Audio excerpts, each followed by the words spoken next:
দশ মহাবিদ্যার উৎপত্তি ঠিক কিভাবে হয়েছিল? প্রজাপতি দক্ষ তার কন্যা সতী ও শিবের বিবাহে সন্তুষ্ট ছিলেন না।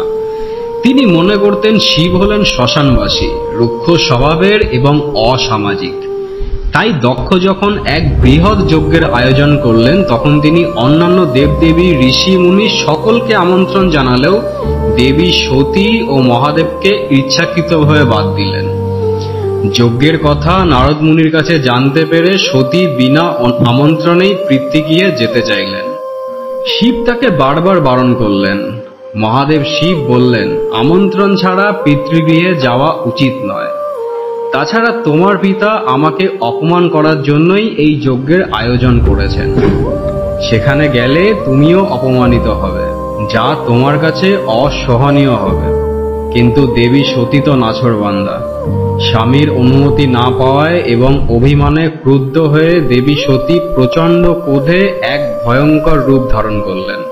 তিনি কালী বা শ্যামা রূপে আবির্ভূতা হলেন। সতীর এই উগ্র রূপ দেখে মহাদেব ভীত হয়ে পালাতে শুরু করলেন। সতী তখন 10টি মহাবিদ্যার রূপে 10 দিক থেকে শিবকে ঘিরে ফেললেন, যাতে মহাদেব কোনো দিকেই যেতে না পারেন। এই 10 রূপের আবির্ভাবে শিব অবশেষে বাধ্য হয়ে দেবী সতীকে যজ্ঞগ্রহে যাওয়ার অনুমতি দিলেন। এই 10টি রূপই হল মহাবিদ্যা, দশম মহাবিদ্যা।